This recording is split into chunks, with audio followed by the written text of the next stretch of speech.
Chapter 1. A Grim Summons. Inspector Archibald Price sat at his cluttered desk in the modest offices of Scotland Yard, the morning sun casting long shadows across the room. He was a man of middle years, with greying hair and sharp, intelligent eyes that had seen more than their fair share of the darkest corners of human nature.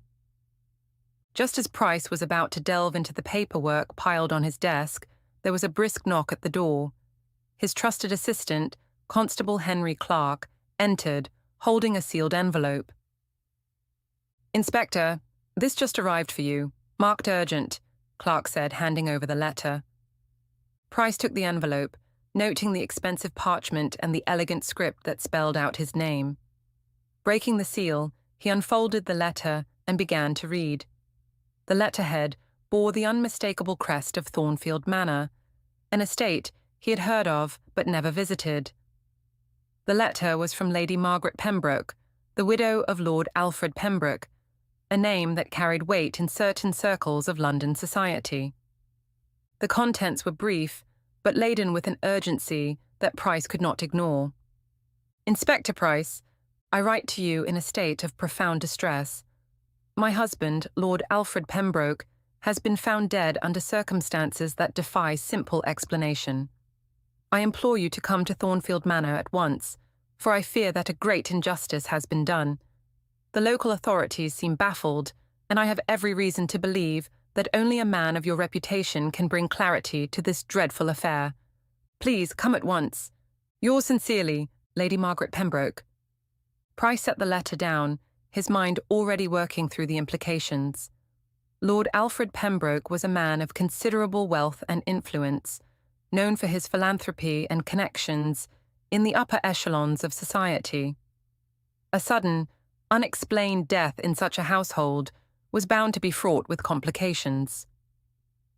"Clark," Price said, his voice steady, "prepare the carriage. We're going to Thornfield Manor." Clark nodded, recognizing the gravity in his superior's tone. "Right away, sir." As Clark hurried off, Price leaned back in his chair, contemplating the task ahead. He knew that Thornfield Manor was situated in the heart of the English countryside, a sprawling estate that had been in the Pembroke family for generations. The Pembrokes were an old, aristocratic family, their wealth and status ensuring that their affairs were usually kept well out of public view. For Lady Pembroke to reach out to Scotland Yard, bypassing the local constabulary, suggested that the situation was dire indeed. The journey to Thornfield Manor took the better part of a day, the carriage winding through the verdant countryside, leaving behind the grime and noise of London. Price used the time to mentally prepare himself, considering what little he knew about the Pembroke family. Lord Alfred had married Lady Margaret, a woman much younger than himself some years ago. Their marriage, while not exactly a love match, had appeared stable to the outside world. The family's wealth was vast, their influence far-reaching, but there were always whispers, rumours of discontent, of secrets buried deep within the walls of Thornfield Manor. As the carriage finally approached the manor, Price caught his first glimpse of the estate. Thornfield Manor was an imposing structure, its grey stone walls and towering turrets casting long shadows over the manicured gardens. The grandeur of the place was undeniable, but there was something else, a sense of isolation, as if the manor stood apart from the world, a place where the troubles of the outside could not easily penetrate. The carriage rolled to a stop at the front entrance, where a sombre-looking butler awaited them. As Price stepped out, the butler inclined his head respectfully. "Inspector Price, welcome to Thornfield Manor," the butler said in a low voice. "Lady Pembroke is expecting you." Price nodded, his eyes scanning the grand facade of the manor. He followed the butler into the cavernous entry hall, where the cold stone floors echoed with each step. The walls were adorned with portraits of stern-faced ancestors, their eyes seeming to follow him as he walked by. Lady Margaret Pembroke was waiting in the drawing-room, a spacious yet oppressively decorated chamber that spoke of old money and even older traditions. She rose as Price entered, her slender figure clad in black mourning attire. Her face was pale, her eyes red-rimmed from weeping, but there was a steely resolve in her gaze that told Price she was a woman accustomed to maintaining composure in the face of tragedy. "Inspector Price, thank you for coming so quickly," Lady Margaret said, her voice trembling slightly as she extended her hand. Price took her hand briefly, noting the coldness of her skin. "My condolences on your loss, Lady Pembroke. I understand that the circumstances of your husband's death are unusual." Lady Margaret nodded, her expression pained. "Unusual is one way to put it, Inspector. The doctors say it was a heart attack, but I know Alfred was in perfect health. There's something they're not telling me, something they're too afraid to investigate." Price studied her for a moment. "And you believe your husband's death was not natural?" "I'm certain of it," she replied, her voice gaining strength. "Alfred was a strong man, Inspector. He had his faults, but he was not the kind to simply expire in his study without reason. There were no signs of illness, no warnings. And yet, here we are." Price nodded, taking in her words. "I'll need to see the scene, speak with those in the household." "Of course," Lady Margaret agreed, her composure faltering for a moment. "But, Inspector, I fear that the truth, whatever it may be, will not be easy to uncover. There are tensions in this house, old wounds that have never fully healed." Price raised an eyebrow. "Tensions?" She hesitated, then continued. "My husband's brother, Michael, arrived unannounced just a day before Alfred's death. Their relationship was strained, to say the least. And there are others in the household who may have had reason to wish Alfred ill." Price's interest was piqued. "I'll need to speak with them all. Rest assured, Lady Pembroke, I will get to the bottom of this." Lady Margaret nodded, her hands clasping together tightly. "Thank you, Inspector. I don't know what I would do without your help." As Price left the drawing room, guided by the butler towards the study where Lord Alfred had been found, he felt a familiar sensation settle over him. The weight of a case that promised to be anything but straightforward. Thornfield Manor, with its secrets and shadows, was a place where the truth would not easily reveal itself. But Inspector Price had faced such challenges before, and he was determined to unravel the mystery that had brought him to this isolated, troubled estate. The study was dimly lit, the heavy drapes drawn tightly against the afternoon sun. The room had been left untouched since Lord Alfred's body was discovered, a silent witness to whatever had transpired.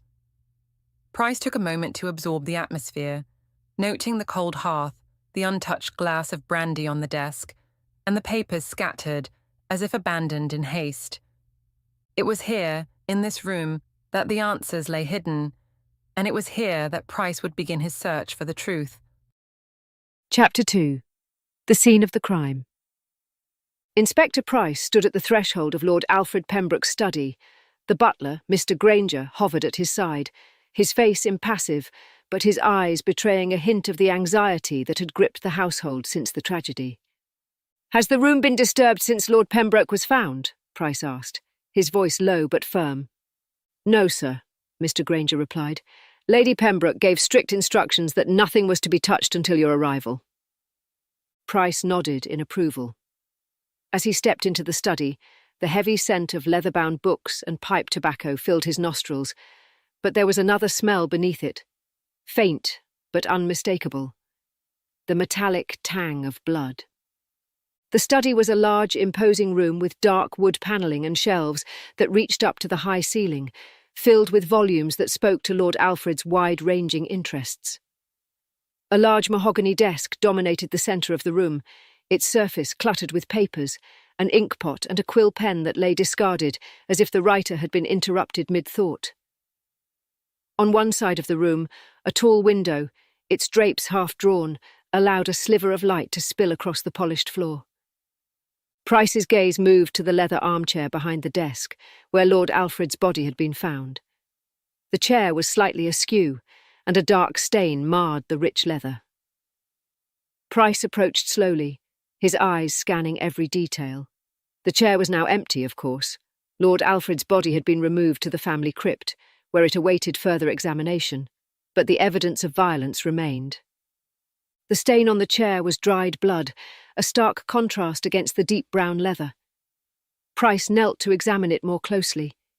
The blood had pooled around the lower back of the chair, suggesting that the wound had been inflicted from behind. The position of the stain indicated that Lord Alfred had been seated when he was struck. "Mr. Granger," Price called without looking up. "Who found the body?" The butler, who had been standing quietly near the door, stepped forward. "It was Mrs. Hawkins, the housekeeper, sir. She came to bring Lord Pembroke his tea, as was her custom every afternoon. When he didn't answer her knock, she entered the room and found him slumped over the desk." "Did she notice anything unusual when she entered?" Price asked. "She mentioned that the window was open, sir," Granger replied. "She found it odd, as Lord Pembroke always preferred the room to be closed up when he was working." Price glanced at the window. It was currently closed, but the latch appeared to be loose, as if it had been opened and shut multiple times in quick succession. He made a mental note to inspect it more closely later. "Was anything taken from the room?" Price inquired, rising to his feet. Granger shook his head. "Not to our knowledge, sir. Everything appears to be in order, though Lady Pembroke mentioned that a letter Lord Alfred had been writing was missing." Price raised an eyebrow. "A letter?" "Yes, sir. Lady Pembroke was aware of its existence because Lord Pembroke had mentioned it to her earlier in the day. He said it was an important letter, though he didn't specify to whom it was addressed. A missing letter could mean many things: a lost document, a crucial piece of evidence, or perhaps a motive for murder. But without knowing its contents, the inspector could only speculate. "Where is Mrs. Hawkins now?" Price asked, turning his attention back to the butler. "She's in her quarters, sir. She's been deeply affected by the incident. Lady Pembroke thought it best that she rest for a while." "I'll need to speak with her soon," Price said, his tone making it clear that it was not a request. "For now, I'd like to examine the rest of the room." Price began a methodical sweep of the study, starting with the desk. The papers scattered across its surface were mostly correspondence and financial documents, nothing out of the ordinary for a man of Lord Alfred's standing. However, one document caught his eye, a letter partially written, the ink still legible despite the time that had passed. It was addressed to a solicitor in London, discussing an amendment to Lord Alfred's will. Price read the letter carefully. The amendment mentioned a change in the distribution of assets, specifically an increase in the allowance for Lady Margaret and a reduction in the inheritance left to Lord Alfred's brother Michael. The letter was unfinished, as if Lord Alfred had been interrupted while writing it. Price tucked the letter into his coat pocket. It was a small but significant clue, a potential motive perhaps, or at the very least a glimpse into the tensions within the family. He would need to learn more about the relationship between Lord Alfred and his brother, and why such a change in the will had been necessary. Next, Price moved to the window. He unlatched it and pushed it open, peering out into the expansive gardens below. The window overlooked a secluded section of the grounds, where dense shrubbery and tall trees created a natural barrier from the rest of the estate. It was a perfect place for someone to approach the house unnoticed. "Was the window open when Mrs. Hawkins found the body?" Price asked, turning back to Granger. "Yes, sir," Granger confirmed. "She mentioned that she closed it after discovering Lord Pembroke, thinking it strange that it had been left open." Price nodded. The open window was suspicious, especially in a household as meticulously maintained as Thornfield Manor. It suggested that someone might have entered or exited the room in a hurry. After closing the window, Price turned his attention to the fireplace. It was cold, the ashes undisturbed, indicating that it hadn't been used recently. However, something on the hearth caught his eye, a small, crumpled piece of paper, partially burned. He carefully retrieved the fragment and smoothed it out. The writing was nearly illegible, but he could make out a few words. "Too late," and "must act." The rest had been consumed by flames. Price frowned. The paper seemed to have been deliberately burned, possibly to destroy evidence. But if so, why had it been left in such an obvious place? It was as if the perpetrator had been interrupted, forced to abandon their task before it was completed. As he stood, lost in thought, the door to the study creaked open. Lady Margaret entered, her face drawn with fatigue but her posture still dignified. She looked at Price with an expression that was equal parts hope and fear. "Inspector, have you found anything?" she asked, her voice barely above a whisper. Price met her gaze, weighing his words carefully. "I've found some things that are of interest, Lady Pembroke, but it's too early to draw any conclusions. I'll need to speak with everyone in the household, including you, if you're up to it." Lady Margaret nodded, her eyes dark with resolve. "I'll answer any questions you have, Inspector. I just want to know the truth." Price gave a slight nod. "We'll begin with your account shortly. In the meantime, I'd like to see where Lord Pembroke's body was taken." Lady Margaret hesitated, then gestured for the butler to lead the way. As Price followed Mr. Granger out of the study and down the long, shadowed corridors of Thornfield Manor, he couldn't shake the feeling that he was being watched, that the very walls of the manor were closing in on him, eager to keep their secrets buried. Chapter 3. The Widow's Lament. Inspector Price sat across from Lady Margaret Pembroke in the dimly lit drawing-room, steeped in an oppressive silence, broken only by the distant ticking of a grandfather clock that seemed to mark the passage of time with a sense of inexorable doom. Lady Margaret, dressed in the sombre black of mourning, sat rigidly in her high-backed chair, her pale hands clasped tightly in her lap. Despite her composed exterior, Price could see the telltale signs of grief etched on her face, the faint tremor in her hands, the dark circles under her eyes, and the barely restrained emotion in her voice. She had been the picture of decorum since his arrival, but now, under the scrutiny of the inspector, her carefully maintained facade showed signs of cracking. "Thank you for speaking with me, Lady Pembroke," Price began, his tone gentle but firm.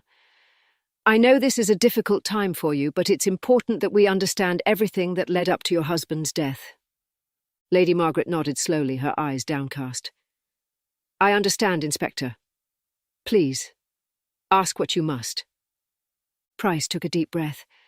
"Can you tell me about Lord Alfred's state of mind in the days leading up to his death?" Lady Margaret looked up, her eyes reflecting a deep sadness. "Alfred had been troubled, Inspector. More so than usual. He was a man prone to brooding, but in the last few weeks it seemed as though something was weighing heavily on him. He became distant, preoccupied with matters he wouldn't discuss with me." "Did he ever mention what was troubling him?" Price asked. Lady Margaret hesitated, as if searching her memory for any detail that might help. "He spoke in vague terms, about decisions he had to make, and about the future of the family. He seemed particularly concerned about his brother Michael." "Michael Pembroke," Price echoed, recalling the mention of the estranged brother in their earlier conversation. "What can you tell me about their relationship?" Lady Margaret sighed, her expression weary. "It was strained, to say the least. Alfred and Michael were close once, but that was many years ago. They had a falling out over matters of inheritance and family responsibilities. Michael felt that he had been wronged, that Alfred had taken more than his fair share of the family's wealth. They hadn't spoken in years, and then, out of the blue, Michael arrived at Thornfield just a day before Alfred's death." "Did their meeting go well?" Price asked, noting the timing of Michael's arrival. Lady Margaret shook her head, her lips pressed into a thin line. "No, Inspector, it was a disaster. Alfred was furious that Michael had shown up uninvited. They argued bitterly, and it ended with Alfred ordering Michael to leave the estate. But Michael refused to go. He said he had unfinished business with Alfred." "Unfinished business?" Price repeated, his interest piqued. Did he elaborate on what he meant? "No," Lady Margaret replied, her voice faltering slightly. "He was very cryptic about it. But I could see that whatever it was, it had shaken Alfred deeply. He barely spoke to me after their confrontation. He spent most of the day locked away in his study writing that letter you found." "The letter to his solicitor?" Price asked, taking out the unfinished document from his coat pocket. "Yes," she confirmed, her eyes lingering on the letter as if it were a ghost from the past. "He told me he was making changes to his will. He didn't say what the changes were, but I could tell it was something significant. Something he felt he had to do immediately." Price nodded, understanding that the letter was likely connected to whatever had transpired between the brothers. "Lady Pembroke," Price said gently, "I need to ask you about your own relationship with Lord Alfred. I know this is a sensitive subject, but it's important for me to understand everything that might have influenced his state of mind." Lady Margaret's face tightened, her hands gripping the armrests of her chair, as if bracing herself for what was to come. "Alfred and we were not what one might call a love match, Inspector. Our marriage was one of convenience, arranged by our families. We had our moments of affection, but they were few and far between. In recent years, we had grown apart." Price noted the bitterness in her voice, the undercurrent of resentment that suggested there was more to her story than she was letting on. "Did you ever discuss separating or perhaps seeking a divorce?" Lady Margaret looked away, her gaze fixed on the ornate rug beneath her feet. "We discussed it once, but Alfred was adamant that a divorce was out of the question. He said it would bring shame upon the family, that it was better for us to remain married in name, even if our hearts were elsewhere." "Was your heart elsewhere, Lady Pembroke?" Price asked carefully, his tone non-judgmental. She turned back to him, her eyes blazing with a sudden intensity. "Is that an accusation, Inspector?" "Not at all," Price replied calmly. "I'm simply trying to understand the dynamics within the household. Any tension, any emotional strain, could be relevant to the investigation." Lady Margaret's anger seemed to dissipate as quickly as it had flared, leaving behind a weary resignation. "There was someone else," she admitted, her voice barely above a whisper. "But it was nothing more than a fleeting infatuation, a foolish fancy that I quickly realized would lead to nothing but heartache. I ended it before it could become anything more." Price regarded her thoughtfully. "Did Lord Alfred know?" Lady Margaret nodded slowly. "He knew. I didn't try to hide it from him. But he didn't seem to care. By that point, our marriage had become a hollow shell, an arrangement in name only. We lived separate lives under the same roof." Price took in her words, sensing the deep well of pain that lay beneath them. It was clear that the marriage had been far from happy, and that both Lord Alfred and Lady Margaret had harboured their own secrets and regrets. But was that enough to drive someone to murder? Or was there something more, something hidden beneath the surface that he had yet to uncover? "Thank you for your honesty, Lady Pembroke," Price said after a moment. "I know this isn't easy for you." She gave a slight nod, her expression one of exhaustion. "I just want to know the truth, Inspector, whatever it may be. And I promise you I will do everything in my power to find it," Price assured her. "But I need to ask you one more thing. Did you notice anything unusual in the days leading up to Lord Alfred's death? Anything out of the ordinary, no matter how small it might seem?" Lady Margaret seemed to consider this for a moment, her brow furrowing in thought. "There was something. On the night before Alfred died, I woke up in the middle of the night and heard voices coming from his study. At first I thought he was speaking with Michael again, but when I listened more closely I realised it wasn't him. It was a woman's voice." "A woman?" Price repeated, his curiosity piqued. "Who could it have been?" "I don't know," Lady Margaret admitted, her voice tinged with uncertainty. "It wasn't any of the household staff, I'm sure of that. And it wasn't me. I was too afraid to confront them, so I went back to bed and tried to put it out of my mind. But now you think it might be connected to his death," Price finished for her. Lady Margaret nodded, her eyes filled with a mixture of fear and regret.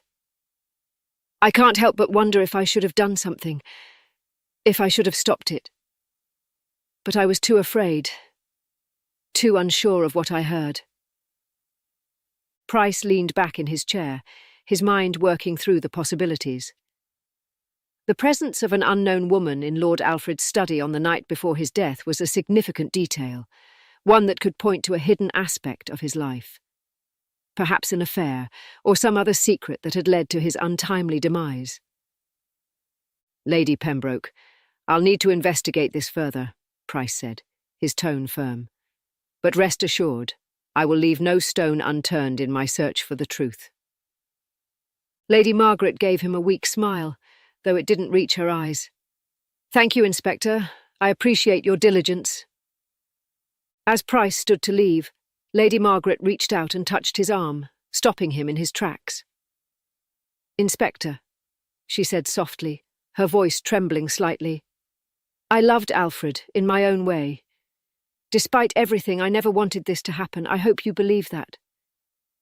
Price looked down at her, seeing the sincerity in her eyes.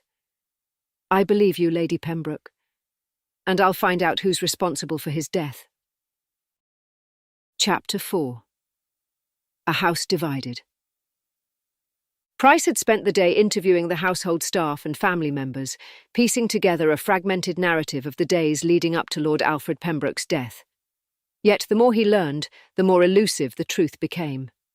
Price knew that the key to solving this mystery lay not just in the events of the past few days, but in the complex relationships within the household. As he prepared to speak with Michael Pembroke, Lord Alfred's estranged brother, he couldn't shake the feeling that this conversation would be pivotal.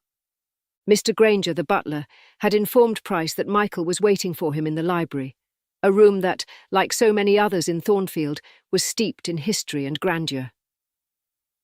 As Price made his way through the maze of corridors, he reflected on what Lady Margaret had told him about the brothers' strained relationship. The fact that Michael had arrived at Thornfield so suddenly, just a day before Alfred's death, was a red flag that couldn't be ignored. The library was a stately room with a large fireplace that dominated one wall, its mantel adorned with family portraits and mementos.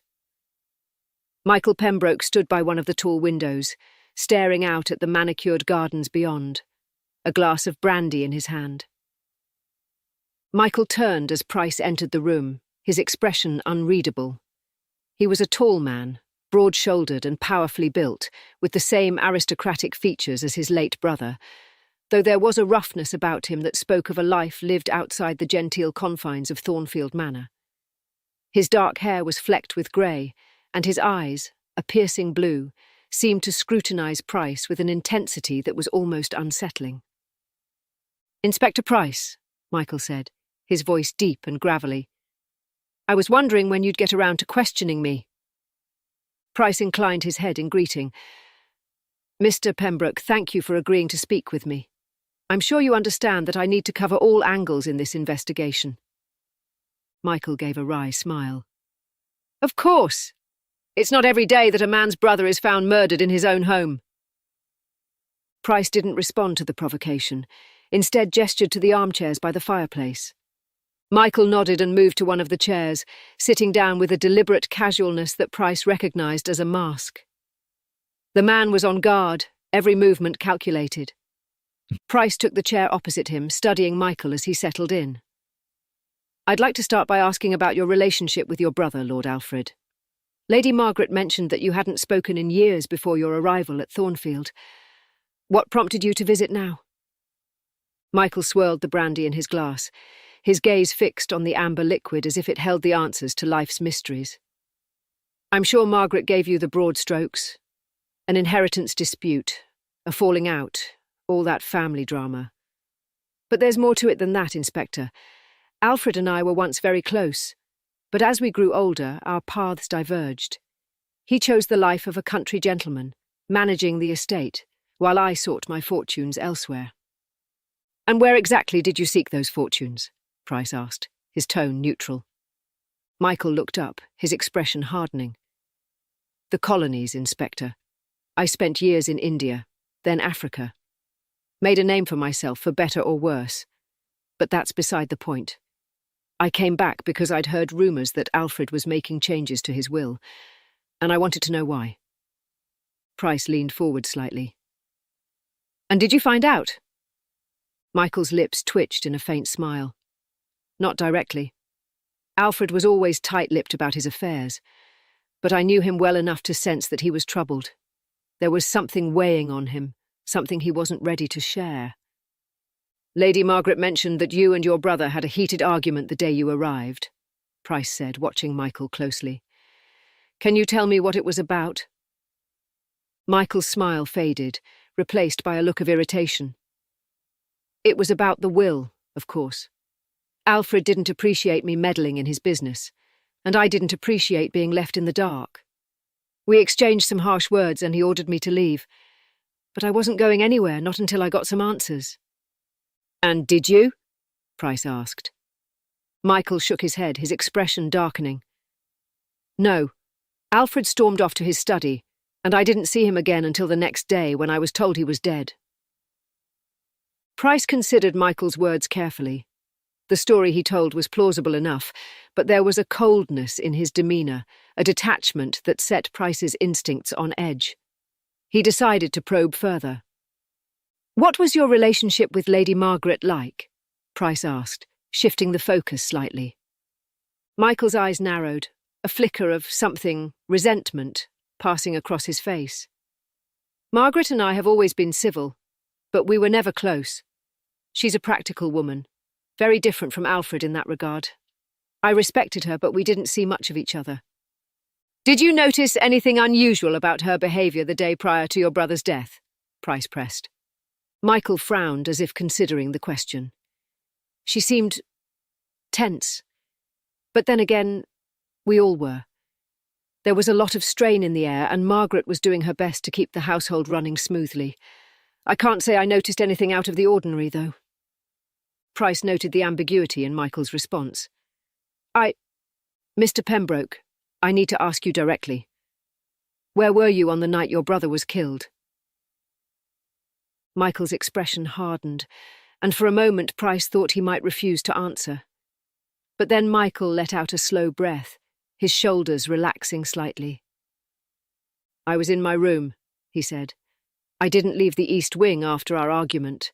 I was in no mood for company, and I didn't want to see Alfred again that night. Can anyone confirm that? Price asked, his voice calm but insistent. Michael's jaw tightened. No. I was alone, Inspector. If you're implying that I had something to do with Alfred's death, you're barking up the wrong tree. I'm not implying anything, Mr. Pembroke, Price replied evenly. I'm simply trying to establish the facts. Michael stared at him for a long moment, his eyes cold and calculating. Is that all, Inspector? For now, Price said, standing up. But I may have more questions later. Michael rose as well, his expression guarded. I'll be here if you need me. As Price turned to leave, he paused at the door, looking back at Michael. One last thing. Did you hear anything unusual the night your brother died? Any strange noises, voices, anything out of place? Michael hesitated, his eyes narrowing slightly. Now that you mention it, I did hear something. A woman's voice, coming from Alfred's study. It was late, past midnight, I'd say. I didn't think much of it at the time, but now... Price's pulse quickened. This was the second time he had heard about an unknown woman in Lord Alfred's study on the night of his death. Did you recognise the voice? Michael shook his head, his expression thoughtful. No, it was too faint. But it didn't sound like anyone in the household. Price nodded, his mind racing. The mystery woman was becoming a central figure in the investigation, and he needed to find out who she was and what role she had played in Lord Alfred's death. Thank you, Mr. Pembroke, Price said. If you remember anything else, no matter how small, please let me know. Michael gave a curt nod, and Price left the library, his thoughts a whirlwind of possibilities. Price's next stop was the East Wing, where Michael claimed to have spent the night of his brother's murder. The East Wing was rarely used, a part of the manor that had been left to gather dust as the family's fortunes waned. It was a place of faded glory, its once grand rooms now empty and echoing with memories of a bygone era. As Price walked through the dimly lit corridors, he felt a chill in the air. The rooms were cold, their furniture covered in white sheets that gave them the appearance of ghosts, haunting the manor with their silent presence. Price stopped and opened the door to Michael's room. The room was sparsely furnished, with a simple bed, a wardrobe, and a small writing desk by the window. There was nothing out of place, nothing to suggest that this room had been the scene of anything unusual. Price walked over to the window, looking out at the darkened landscape beyond. The gardens, once meticulously maintained, were now overgrown and wild. As he stood there, lost in thought, Price heard a faint creak behind him. He turned quickly, his hand instinctively going to the revolver at his side. But there was no one there, only the empty room, silent and still. Leaving the east wing, Price made his way back to the main part of the house, his mind racing with questions. Who was the woman in Lord Alfred's study? What had she been doing there? And why had her presence been kept a secret? And most importantly, was she connected to the murder, or was she just another piece of the puzzle, one that had yet to reveal its true significance? Chapter 5. Shadows in the Study. The events of the previous day had left Price with more questions than answers, and today his first destination was Lord Alfred's study, the place where the victim had been found. Despite having visited it briefly when he first arrived, he knew that a more thorough examination was needed. The study was located in the west wing, a room steeped in the heavy scent of old books and cigar smoke. The walls were lined with shelves crammed with legal volumes. The large mahogany desk in the centre of the room was where Price's attention was focused, its surface still cluttered with documents, quills, and an inkstand. He began by examining the desk, noting the careful organisation of the papers. Alfred had clearly been a man who valued order, but there was something off about the scene. The desk was too neat, too composed, as if someone had tidied up after the fact. Price's gaze was drawn to the partially written letter to the solicitor that he had found the previous day. The letter, though unfinished, hinted at a significant change to Lord Alfred's will, a change that could have far-reaching consequences for those around him. Price carefully unfolded the letter once more, reading through the lines, hoping to glean some insight into Alfred's state of mind. And so it is with a heavy heart that I must make these changes, for the future of Thornfield and the legacy of our family depend upon it. I cannot allow... The letter trailed off, the ink blotched as if Alfred had been interrupted or had hesitated before continuing. Price frowned, wondering what had caused Alfred to stop writing. Price set the letter aside and turned his attention to the rest of the desk. There was a small wooden box in one corner, its lid slightly ajar. Inside, he found a collection of correspondence when one letter caught his eye. It was addressed to Lord Alfred, written in a delicate feminine hand. The paper was of high quality, the kind used by those of wealth and status. The letter was unsigned, but the tone was unmistakably personal. Dearest Alfred, I write to you with a heart full of sorrow, for I fear that our time together may soon come to an end. The circumstances that bind us have become too perilous, and I cannot bear the thought of bringing shame upon your name or mine. You have always been a man of honour, and I know that you will do what is right for your family and Thornfield. But I beg of you, do not forget the moments we shared, for they will remain with me always, yours, forever in spirit. Could this have been the woman Lady Margaret and Michael had heard in the study on the night of the murder? Price wondered. No. He carefully folded the letter and placed it in his pocket. He would need to follow up on this lead, but for now there were other matters to attend to. He continued his search, moving to the bookshelves that lined the room. He scanned the titles, noting the eclectic mix of legal texts, but one book in particular caught his eye, a small leather-bound volume tucked away in a corner of the shelf, its spine unmarked. Price pulled the book from the shelf and opened it, revealing a hidden compartment within. Inside the compartment was a single, folded sheet of paper, yellowed with age. Price unfolded the paper carefully. It was another letter, this one written by Lord Alfred himself. To whom it may concern, the letter began, the tone formal and distant. In the event of my untimely death, I leave this letter as a record of my final thoughts and actions. I have made changes to my will, changes that I believe are necessary to secure the future of Thornfield and my family. I know that these decisions may cause pain to those I leave behind, but I can only hope that they will understand my reasons in time. There are matters that I have kept hidden, secrets that I have carried with me for many years. Some of these secrets I will take to the grave, but others must be revealed if justice is to be done. Price felt his heart quicken as he read the words. This was no ordinary letter. It was a confession of sorts, though its full meaning was unclear. The mention of secrets and the reference to justice suggested that Lord Alfred had something deeply troubling him in his final days. The letter continued, but just as it seemed to be building to a revelation, it abruptly ended, the last few lines smudged and illegible. He placed the letter alongside the first, his mind racing with possibilities. Who had Alfred been writing to? What were these secrets that he had alluded to? And most importantly, how were they connected to his death? He suddenly heard a soft knock at the door and quickly folded the letters away in his coat pocket before calling out, "Come in." The door opened and Mr. Granger, the butler, stepped inside. "Inspector Price, I thought you might wish to know that Miss Emily Pembroke has returned to the Manor. She's in the drawing room." Price nodded. Miss Emily Pembroke, Lord Alfred's only daughter, had been away from Thornfield when her father was killed.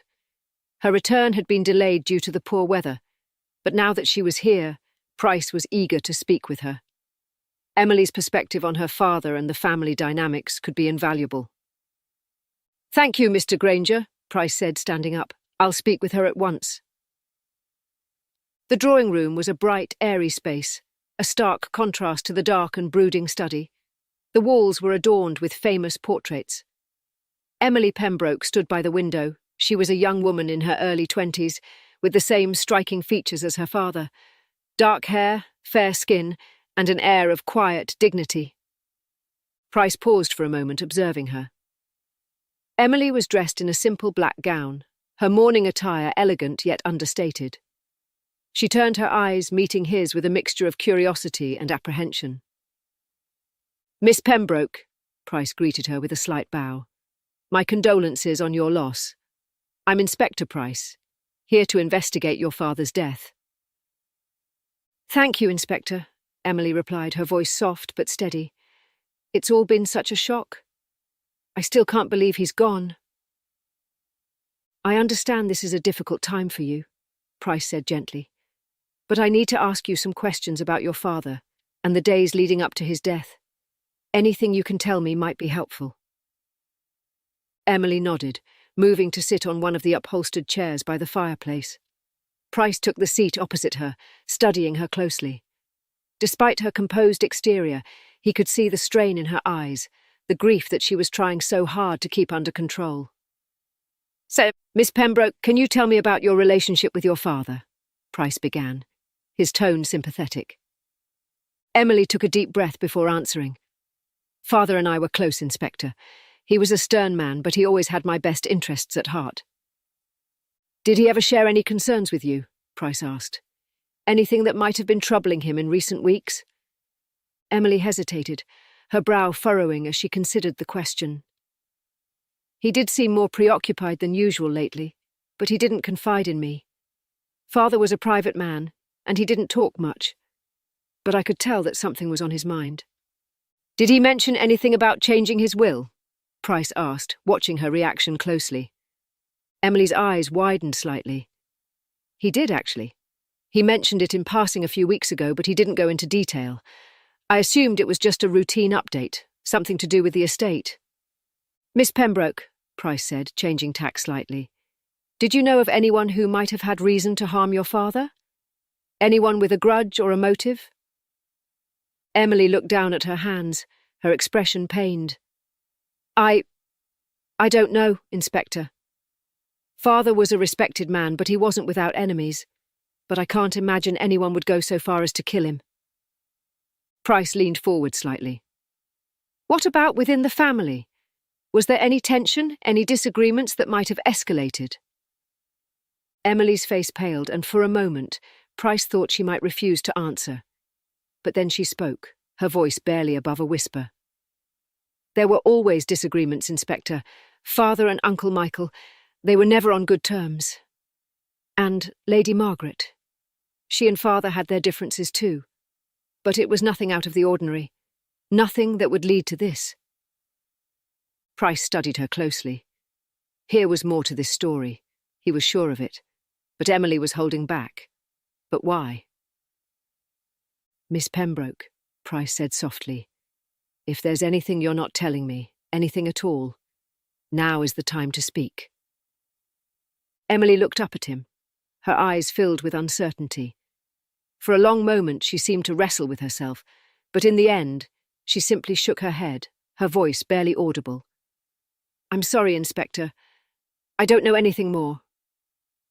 Price felt a pang of frustration, but he knew better than to press her further. Thank you for your time, miss, he said. If you remember anything else, anything at all, please don't hesitate to contact me. Chapter 6. The Unravelling Threads. Price was investigating in the library, thinking how Lord Alfred had spent many hours here, and it was said that the library was where he came to think, to plan, and perhaps even to conceal his most guarded secrets. As Price scanned the shelves, he wondered how many of those secrets had been hidden in plain sight, waiting for someone perceptive enough to uncover them. The letter he had found in Lord Alfred's study had hinted at a man burdened by guilt and aware of looming danger, but the nature of those secrets was still elusive. Price moved to the large oak desk that dominated the centre of the room. It was a formidable piece of furniture, scarred by years of use. The surface was cluttered with stacks of books, loose papers, and a few personal effects. A silver pocket watch, a pair of reading glasses, and a photograph of Lord Alfred as a younger man, standing proudly with a woman and a little girl, presumably Lady Margaret and Emily. Price turned his attention to the papers scattered across the desk. Most of them were financial documents and estate records, mundane in their details. But as Price sifted through them, he found something that caught his eye. A small leather-bound notebook, its cover worn and cracked with age. The notebook was unmarked, but when Price opened it, he immediately recognized Lord Alfred's neat, precise handwriting. The pages were filled with notes and observations, written in a style that suggested they were meant for Alfred's eyes only. Price flipped through the pages, reading passages that ranged from estate matters to personal reflections, until he came to a section that made him pause. February 12th. The situation grows more dire by the day. I fear I have made enemies where I once had friends. The weight of what I have done presses on me, and yet I see no way out. I must protect my family, but at what cost? The changes to the will are necessary, but I know they will bring pain. I must be strong, for all our sakes. Price's brow furrowed as he read the entry.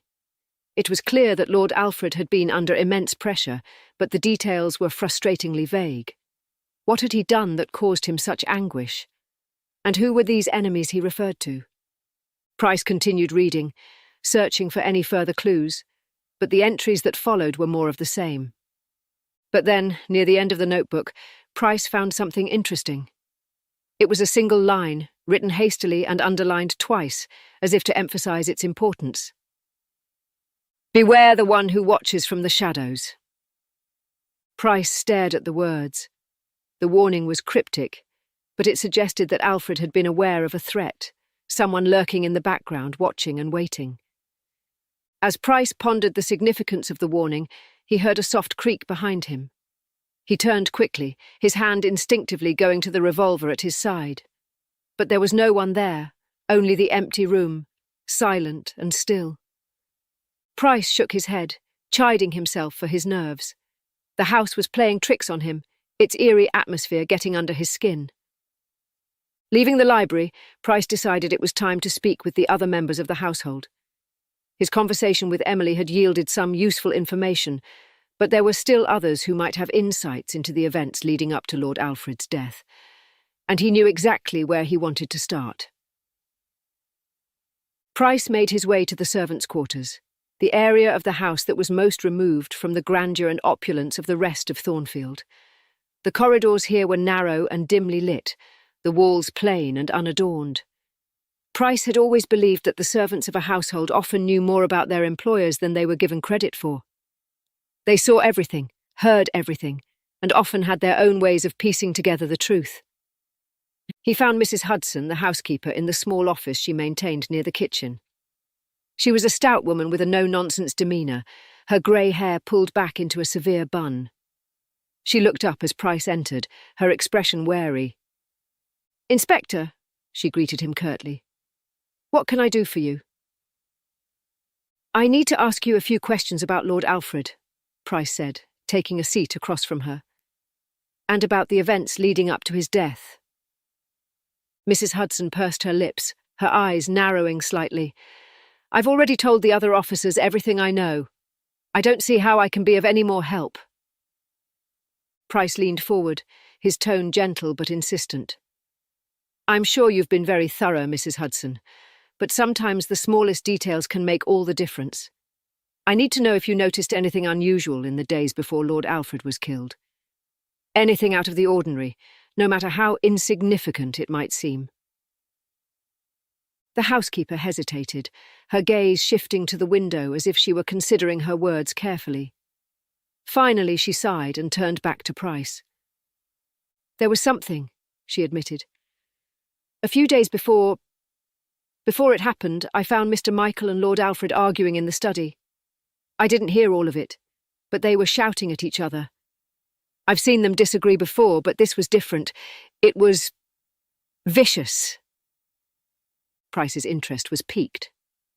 "Did you hear what they were arguing about?" Mrs. Hudson shook her head. "Not much, just bits and pieces. Something about the estate, about what would happen after Lord Alfred was gone. Mr. Michael was furious, said something about not being cheated out of what was rightfully his. But Lord Alfred just kept saying that it was too late, that things had already been set in motion." "Did anyone else witness this argument?" Price asked. "No, sir," Mrs. Hudson replied. "Just me, and I didn't stick around to listen in. It wasn't my place." Price nodded, filing away the information. The argument between Alfred and Michael was significant, especially in light of what he had learned about the changes to the will. Could Michael have been the one to watch from the shadows? "One more thing, Mrs. Hudson," Price said. "Did you ever see a woman here in the days before Lord Alfred's death? Someone who wasn't part of the household?" The housekeeper frowned, her brow furrowing in thought. "No, I can't say that I did, but—" She hesitated, her gaze flicking towards the door as if to ensure they were alone. "There was a letter. It came a day before Lord Alfred died. I didn't recognise the handwriting, and there was no return address. I gave it to Lord Alfred myself. He seemed unsettled after he read it, but he didn't say anything to me about it." "Do you know what happened to the letter?" Price asked, leaning forward slightly. Mrs. Hudson shook her head. "No, sir. Lord Alfred was very private about his correspondence. If he kept it, it would be in his study or his personal quarters." Price thanked Mrs. Hudson for her time and left the servants' quarters, his mind racing with the new information. He quickened his pace, making his way to Lord Alfred's personal quarters. The late Lord's private rooms were located in the East Wing, a section of the house that had remained largely undisturbed since his death. As Price entered the master bedroom, he was struck by the coldness of the room. The room was grand, with a 4-poster bed draped in heavy curtains, a large fireplace, and a wardrobe that stood open, revealing a collection of finely tailored suits. But it was the writing desk in the corner that drew Price's attention. He crossed the room and sat down at the desk, his eyes scanning the surface for anything that might be out of place. The desk was tidy, but not excessively so. There were a few papers, a quill and an inkwell, but nothing that immediately caught his eye. Price began opening the drawers, methodically searching through their contents. Most of what he found was mundane: stationery, a few books, and a small box containing cufflinks and other personal effects. But in the bottom drawer, hidden beneath a stack of old letters, Price found something. It was the letter Mrs. Hudson had mentioned, the one that had arrived the day before Lord Alfred's death. The envelope was unmarked, just as she had said, and the seal had been broken. Price carefully unfolded the letter, his eyes scanning the text.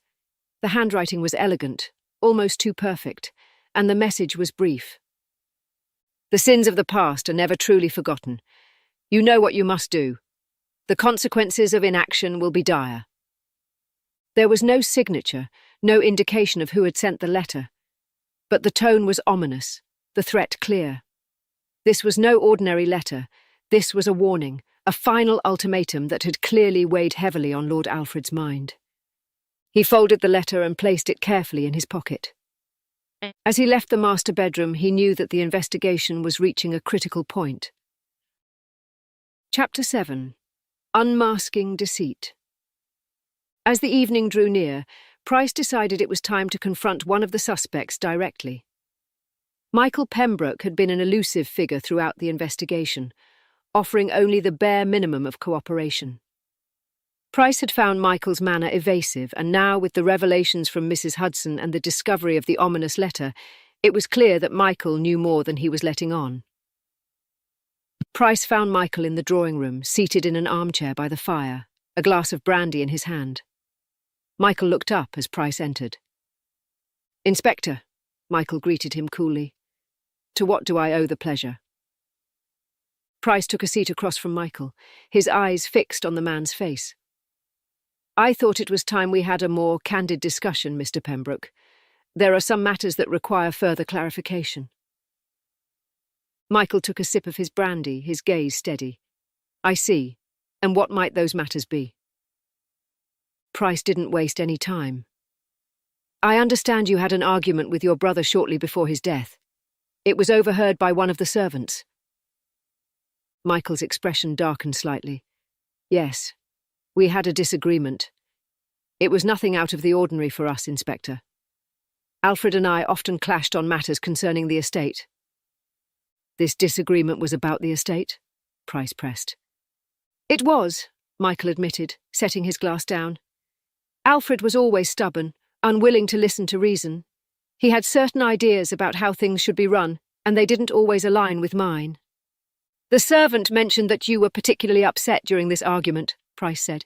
"You accused your brother of cheating you out of what was rightfully yours." Michael's eyes narrowed, a flash of irritation crossing his face. "It's true that I was angry, Inspector. Alfred had made some decisions that I didn't agree with, decisions that would have affected my future and that of my family. But that doesn't mean I wanted him dead." "Yet you were aware that your brother was planning to change his will," Price said. "Did he ever confide in you about those changes?" Michael shook his head. "No, he didn't. Alfred was always secretive about his affairs, especially when it came to the will." "But you suspected that the changes he was planning would not be in your favour," Price suggested.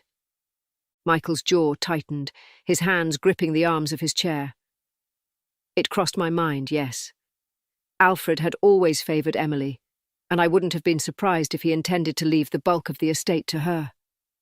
Price studied Michael's face, searching for any sign of deception. There was a hardness in Michael's eyes, a bitterness that spoke of long-standing resentment. But whether that resentment had driven him to murder was another question. "Mr. Pembroke," Price said slowly, "I need to ask you about a letter that was delivered to your brother the day before his death. It was unsigned, but it contained a very clear threat." Michael's expression remained neutral, but Price noticed a slight tensing of his shoulders. "I don't know anything about a letter, Inspector." "But you were aware that your brother was under some kind of pressure," Price persisted. "He wrote in his notebook about enemies, about a burden he was carrying. Do you have any idea what he might have been referring to?" Michael sighed, running a hand through his hair. "Alfred was always involved in some business or another, always making deals and alliances. I didn't pry into his affairs, but I knew that not all of his ventures were above board." "Do you believe one of his enemies then could be responsible for his death?" Price asked. "It's possible," Michael admitted, though there was a trace of doubt in his voice. "Alfred made enemies easily, but I can't say who might have had the means or the motive to kill him. It could have been anyone." Price noted the deflection, the way Michael seemed to distance himself from the possibility that the killer was someone within the family. But there was something about Michael's demeanour that didn't sit right with Price. "Mr. Pembroke," Price said, his tone firm, "if there is anything you're not telling me, Now is the time to speak. Michael met Price's gaze, his eyes cold. I've told you everything I know, Inspector. If you want to find the person responsible for Alfred's death, you'd do better to look outside this family. Price held Michael's gaze for a moment longer, then nodded and rose from his seat. Very well, Mr. Pembroke, but I'll be continuing my investigation, and I may have more questions for you in the future. Michael simply nodded. As Price left the drawing room, he couldn't shake the feeling that he had just witnessed a performance, that Michael was playing a role, carefully crafting his responses to deflect suspicion. As he walked, Price decided that it was time to speak with Lady Margaret. She had been a somewhat peripheral figure in the investigation so far, but her connection to Lord Alfred and the changes to the will made her an important figure. Price had noticed the tension between her and Emily, the strained politeness that masked something deeper. It was time to find out what Lady Margaret knew. Price found Lady Margaret in the conservatory, a glass-domed room filled with plants and flowers. She was seated on a wicker chair, a book open on her lap. Her eyes were distant, lost in thought, and she didn't notice Price's approach until he was almost upon her. "Lady Margaret," Price greeted her softly, not wanting to startle her. She looked up, blinking as if coming out of a daze. "Inspector Price," she said, her voice polite but tinged with weariness. "Is there something you need?" "I was hoping we could have a word," Price said, taking a seat across from her. "There are a few matters I'd like to clarify, if you don't mind." Lady Margaret sighed, setting her book aside. "Of course, Inspector. What would you like to know?" "To begin with," Price said, "I understand that Lord Alfred was planning to make changes to his will. Were you aware of this?" Lady Margaret nodded. "He mentioned it to me, yes. He said it was necessary to ensure the estate was properly managed after his passing." "Did he tell you what those changes would be?" Price asked. Lady Margaret hesitated for a moment, then shook her head. "No, he didn't go into detail. Alfred was always very protective of his decisions, especially when it came to the estate. He didn't like to share his plans until they were finalised." "But you had your suspicions?" Price suggested, watching her closely. Lady Margaret sighed, her gaze drifting to the flowers around her. "I knew that Alfred was concerned about the future, about what would happen to Thornfield after he was gone. He wanted to ensure that the estate remained intact, that it didn't fall into the wrong hands." "And did you agree with those changes?" Price asked, his tone gentle but probing. Lady Margaret's expression hardened slightly. "It wasn't my place to agree or disagree, Inspector. Alfred was the head of this family, and it was his decision to make. But I did have concerns about the way he was handling things. He was so determined to control everything, to dictate how the estate would be run even after his death. It caused tension, especially with Michael." Price nodded, sensing the undercurrent of frustration in her words. "There seems to have been quite a bit of tension within the family recently. Emily mentioned that you and Lord Alfred had your differences as well." Lady Margaret looked away, her hands clasped tightly in her lap. "Alfred and we had our disagreements, yes.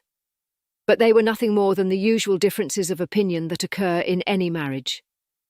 "But those disagreements never escalated," Price pressed, trying to gauge the depth of their conflict.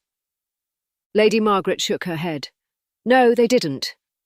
Alfred could be difficult, stubborn even, but he was never unreasonable. He listened to my concerns, even if he didn't always act on them." Price studied her for a moment. "Lady Margaret, do you know anything about a letter that Lord Alfred received the day before his death? It contained a very specific threat." Lady Margaret's eyes widened slightly, genuine surprise flickering across her face. "No, I didn't know about any letter. Alfred didn't mention it to me." "One more thing, Lady Margaret," Price said. "L. Did your husband ever mention feeling threatened or being watched? Did he confide in you about any enemies he might have had?" Lady Margaret shook her head, her brow furrowed in thought. "No, he didn't. Alfred was always very private about his concerns. If he was worried about something, he kept it to himself." Price nodded. "Thank you, Lady Margaret. Your insights have been very helpful." Chapter 8. Beneath the Surface. Price decided to start his day by speaking with the staff. While the family members had their own reasons for being secretive, the servants often saw and heard more than they were given credit for. They were the silent observers of life in the manor, privy to conversations and interactions that the family might not even realize were being witnessed. Mrs. Hudson had been helpful, but Price knew that there were others who might have additional insights. He decided to begin with Thomas, the butler. As the head of the household staff, Thomas had been with the family for many years and was likely to know the dynamics of the house better than anyone. Price found Thomas in the servants' quarters, meticulously polishing the silverware. "Good morning, Inspector," Thomas greeted him with a slight bow. "How can I assist you today?" "Good morning, Thomas," Price replied, taking a seat at the small wooden table in the room. "I'd like to ask you a few questions about the events leading up to Lord Alfred's death. I understand you've been with the family for quite some time." "Yes, Inspector," Thomas replied. "I've served the Pembrokes for nearly 20 years now. I've seen the children grow up, seen the estate change hands, and been witness to more than a few family disputes." "Then you're likely aware of the tensions that existed within the family," Price said, watching Thomas closely. "Particularly between Lord Alfred and his brother Michael." Thomas hesitated for a moment, then nodded. "Yes, Inspector." The brothers were often at odds, especially when it came to the management of the estate. Michael always felt that Alfred was too controlling, too unwilling to consider other opinions. "Did you witness any arguments between them recently?" Price asked. "I did," Thomas admitted. "A few days before Lord Alfred's death, the two of them had a particularly heated argument in the study. I could hear raised voices even from outside the room." "Did you hear what the argument was about?" Price pressed. "Not the specifics, Inspector," Thomas replied, "but I did catch a few words. Michael was accusing Lord Alfred of something about a betrayal. It was clear that whatever it was, it had deeply upset Michael." "Betrayal?" Price echoed, his interest piqued. "Did Lord Alfred respond to the accusation?" Thomas shook his head. "I couldn't hear Lord Alfred's response clearly, but he seemed to be trying to calm Michael down, to reason with him. But Michael was too angry to listen." "And what happened after the argument?" Price asked. "Did they part on bad terms?" "They did," Thomas confirmed. Michael stormed out of the study, slamming the door behind him. He didn't speak to Lord Alfred for the rest of the day. It was clear that the argument had left a deep rift between them. "Thomas," Price said, changing the subject slightly, "do you know anything about a letter that Lord Alfred received the day before his death? It contained a threat, but the sender was not identified." Thomas's expression grew serious. "I do remember that letter, Inspector.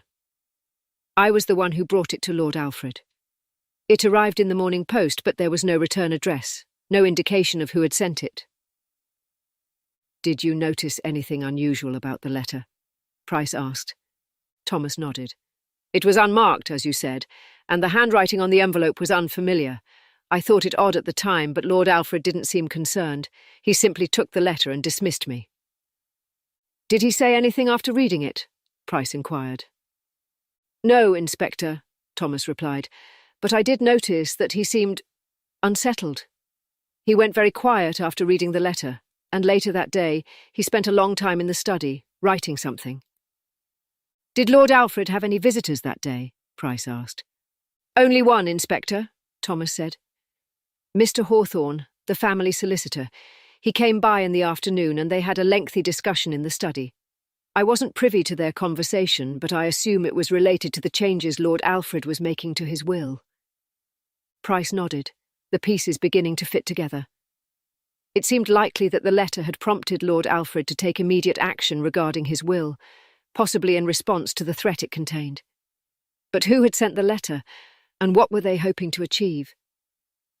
"Thank you, Thomas," Price said, rising to his feet. "You've been very helpful. If you think of anything else, no matter how small, please let me know." "Of course, Inspector," Thomas replied, bowing slightly. "I will keep my ears open." Price decided it was time to speak with Mr. Hawthorne, the family solicitor. If Lord Alfred had made changes to his will in the days leading up to his death, Mr. Hawthorne would be the one to know. The solicitor's office was in the nearby village, a short drive from the manor. Price arranged for a carriage and set off immediately, eager to continue his investigation. The village was small and quaint, with narrow cobblestone streets and ivy-covered cottages. Mr. Hawthorne's office was located in a modest but well-maintained building on the main street. Price was shown into Mr. Hawthorne's office by a young clerk, and the solicitor rose to greet him as he entered. Mr. Hawthorne was a tall, thin man in his early 50s, with sharp features and an air of quiet authority. He gestured for Price to take a seat, then settled into his own chair behind a large mahogany desk. "Inspector Price," Mr. Hawthorne began, his tone polite but reserved. "How can I assist you today?" "Thank you for seeing me on such short notice, Mr. Hawthorne," Price replied, sitting down. "I'm here to ask you about Lord Alfred Pembroke and the changes he was making to his will shortly before his death." Mr. Hawthorne's expression grew serious. "Yes, Lord Alfred did make some amendments to his will in the days leading up to his passing. It was a matter of great importance to him, though he did not share the specifics with me until the day before he died." "Can you tell me what those amendments were?" Price asked. "I'm afraid I'm bound by confidentiality, Inspector," Mr. Hawthorne said, his tone cautious.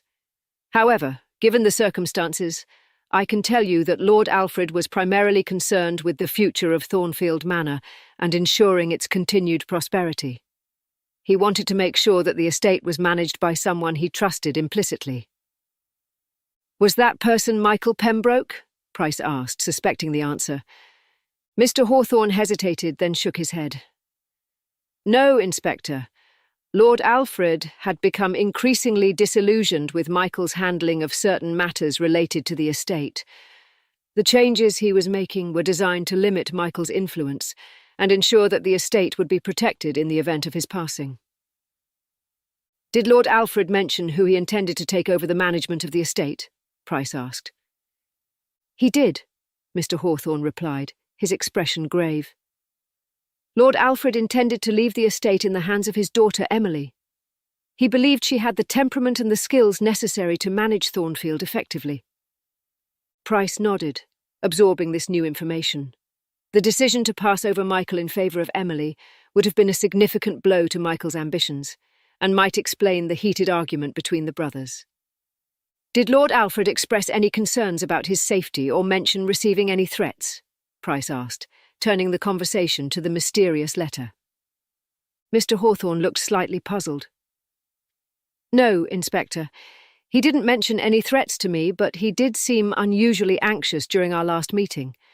I assumed it was simply the stress of making such important decisions, but now—" "Now you think it might have been something more," Price finished for him. Mr. Hawthorne nodded slowly. "Yes, Inspector. In light of what has happened, I believe Lord Alfred was more troubled than he let on. He was a proud man, not one to admit to fear easily, but I sensed that he was wrestling with something in those final days." "Thank you, Mr. Hawthorne," Price said, rising to his feet. "You've been very helpful. If I have any further questions, I'll be sure to contact you." "Of course, Inspector," Mr. Hawthorne replied, standing as well. "I wish you the best of luck in your investigation. I hope you find the answers you're looking for." Chapter 9. The Secrets We Keep. Inspector Price returned to Thornfield Manor in the late afternoon. His conversation with Mr. Hawthorne had confirmed many of his suspicions, but it had also raised new questions.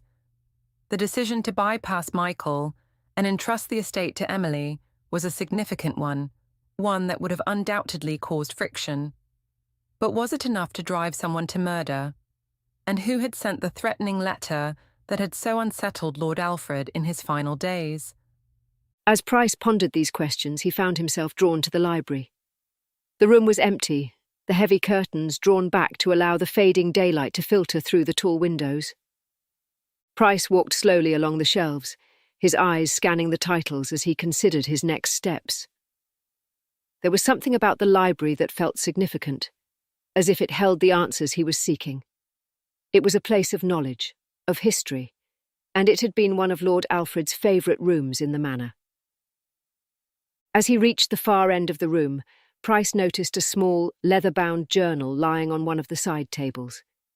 It was slightly worn, the pages yellowed with age, but it was unmistakably well cared for. The journal appeared to be out of place, as if someone had recently been reading it and then forgotten to put it away. Price picked up the journal and opened it, the faint scent of ink and parchment rising from the pages. It was Lord Alfred's handwriting, neat and precise, detailing his thoughts and observations in the weeks leading up to his death. Price began to read. The first few entries were mundane, detailing Lord Alfred's daily routines and thoughts on the management of the estate. But as Price turned the pages, he began to notice a shift in tone. The entries grew more introspective, more troubled, as if Lord Alfred had been wrestling with some inner turmoil. One entry in particular caught Price's attention. Dated a week before Lord Alfred's death, it read, "I've been feeling increasingly uneasy these past few days. The weight of the decisions I've made regarding the estate is pressing heavily upon me. Michael's anger is palpable, and I fear that I have driven a wedge between us that cannot be mended. But what choice did I have? I could not, in good conscience, leave the future of Thornfield in hands that I do not trust. Emily is young, but she is capable, and I believe she will grow into the role. Yet I worry about the repercussions of my actions. The letter I received this morning has only deepened my sense of foreboding. It was unsigned, but the threat was clear. I must tread carefully, for I fear that I have made an enemy I do not fully understand." The journal confirmed what he had already suspected, that Lord Alfred had been deeply concerned about the consequences of his decisions. The mention of the letter was particularly telling, as it suggested that the threat had been weighing heavily on his mind. Turning the page, Price found another entry, this one written 2 days later. "I've been avoiding Michael since our argument. The look in his eyes when I told him of my decision haunts me. I never intended to hurt him, but I could see the betrayal etched into his face. He feels that I have robbed him of his birthright, and perhaps in a way I have. Emily has been a comfort to me in these difficult times, though she does not fully understand the gravity of the situation. I have not told her everything. I cannot burden her with my fears. But I wonder if I should have confided in someone if perhaps, by keeping these worries to myself, I have made a grave error. The letter. I cannot shake the feeling that it is connected to all of this.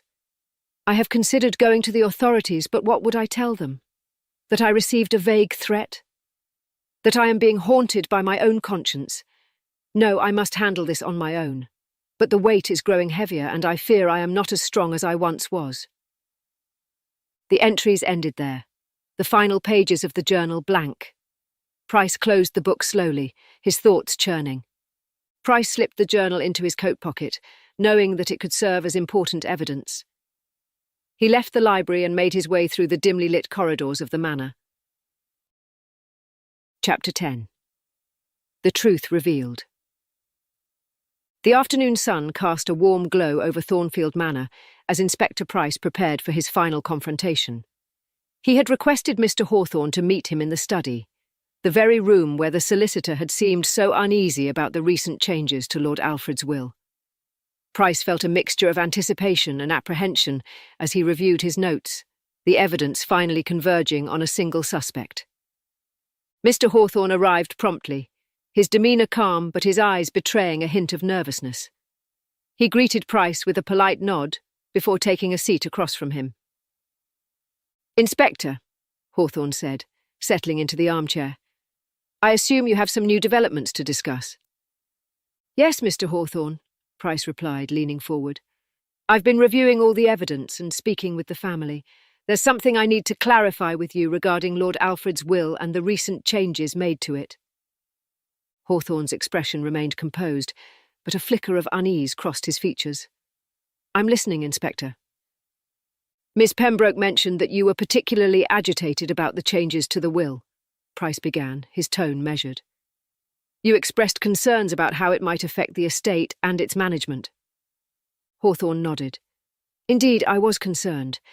Any significant change in the will, especially one that affects the estate's future, can lead to complications. It's part of my job to ensure that all legal matters are handled smoothly." Price studied him intently. Your agitation went beyond professional concern, Mr. Hawthorne. I found that you had a personal stake in these changes. You were aware of the threats Lord Alfred had been receiving, and your reaction to them was more than just a lawyer's concern. Hawthorne's face turned pale, and he shifted uncomfortably in his seat. I assure you, Inspector, my primary concern was always the proper handling of the estate. Perhaps, Price said, his voice firm. But I have reason to believe that your concerns were driven by more than just professional duty. The threatening letter, the arguments about the will, and your increasing agitation point to a deeper involvement. Hawthorne swallowed hard, his eyes darting around the room as if searching for an escape. What are you suggesting? Mr. Hawthorne, Price continued, I've uncovered evidence that points to you as the person who sent the threatening letter. The letter was written in a manner that reflects a deep-seated resentment that aligns with your feelings toward the changes in the will. And it seems that your agitation was not just about the estate, but about the potential loss of your influence and financial gain.